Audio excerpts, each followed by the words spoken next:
Hola amigos, bienvenidos de nuevo al canal.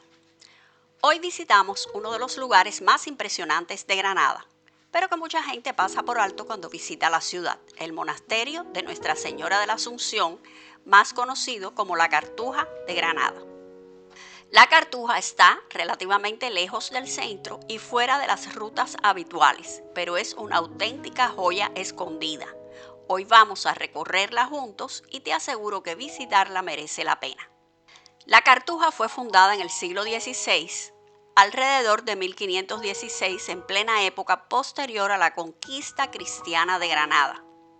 Se le conoce como la Cartuja, ya que hasta 1835 el monasterio perteneció a la Orden de los Cartujos, conocida por su vida austera y contemplativa.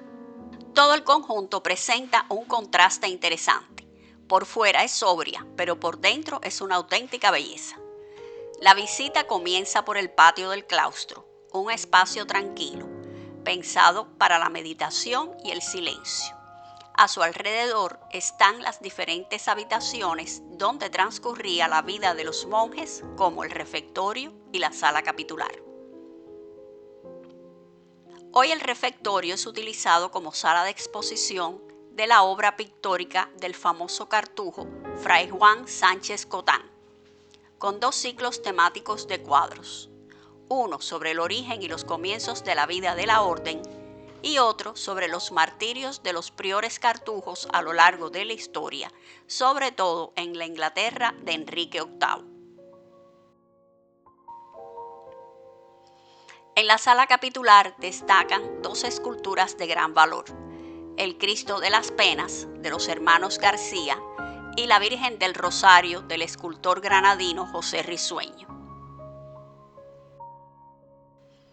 Ahora llegamos al corazón del monasterio, la iglesia de la Cartuja, que es, sin exagerar, uno de los interiores de iglesias más bonitos que hemos visto en España.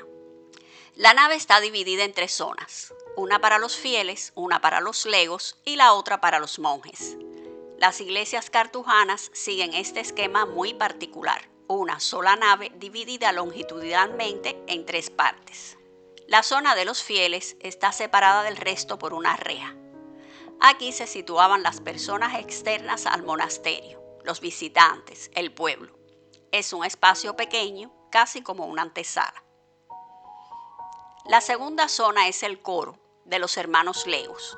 Los legos eran miembros de la comunidad que se encargaban de las tareas prácticas del monasterio.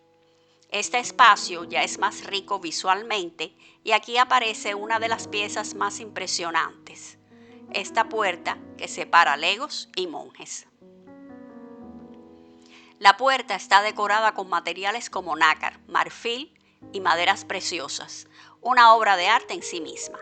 A ambos lados tenemos retablos y pinturas que narran escenas religiosas.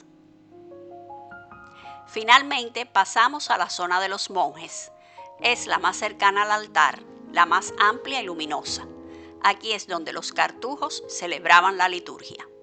Las yeserías de color blanco de las paredes y techos dan una claridad excepcional a esta parte de la iglesia, lo que permite apreciar su belleza perfectamente. El coro de madera tallada es impresionante, un trabajo minucioso, pensado para el recogimiento y la repetición del rezo. Lamentablemente, durante nuestra visita, el altar mayor estaba en reparaciones y lo que vemos es una fotografía. Precisamente la claridad de la iglesia sirve de contraste a la próxima sala, el sagrario. Este espacio es una auténtica joya del barroco español. Está concebido como un lugar sagrado para la Eucaristía, pero llevado al máximo nivel artístico. En los laterales se disponen esculturas de San Juan Bautista, San Bruno y María Magdalena. En el centro destaca un imponente tabernáculo de mármol, una impresionante estructura de mármol concebida como si fuera una custodia hecha en piedra, que constituye el elemento focal de todo el conjunto. Los materiales son mármoles de distintos colores, incrustaciones dorados con una decoración de ángeles, relieves y símbolos eucarísticos. Todo está pensado para transmitir la idea de la presencia divina como algo glorioso y luminoso. Esta habitación es barroco en estado puro. Es uno de esos espacios donde te quedas mirando cada detalle sin saber a dónde dirigir la vista. Y ahora entramos en otro de los espacios más espectaculares, la sacristía, que está considerada por muchos como la sacristía más bella del mundo. Aquí no hay oro ni colores intensos como en el sagrario, y sin embargo el impacto es igual o incluso mayor. Es un espacio que impresiona por la perfección, el detalle y la armonía. Las paredes están completamente cubiertas por yeserías blancas trabajadas con formas geométricas, vegetales y abstractas. No hay prácticamente un solo centímetro sin decorar, pero como todo es de color blanco, el recinto no resulta recargado sino espacioso. El suelo refuerza esa sensación, un diseño romboidal que guía la mirada y ordena visualmente el espacio, con el centro totalmente vacío, lo que permite observar la sala en toda su dimensión, sin obstáculos. La cúpula está decorada con pinturas de Tomás Ferrer realizadas en 1735. En ella aparecen San Juan Bautista y San Bruno, cerrando simbólicamente el discurso espiritual del conjunto. Teóricamente, la sacristía era solo la sala para guardar los objetos litúrgicos y preparar la misa, pero aquí lo que vemos es un museo de arte en sí mismo. Destacan las enormes cajoneras de madera ricamente talladas y decoradas. No solo eran funcionales, sino que están exquisitamente trabajadas, aportando un contraste cálido frente al blanco dominante. También llaman la atención las puertas de madera tallada. Cada centímetro está trabajado con una precisión increíble.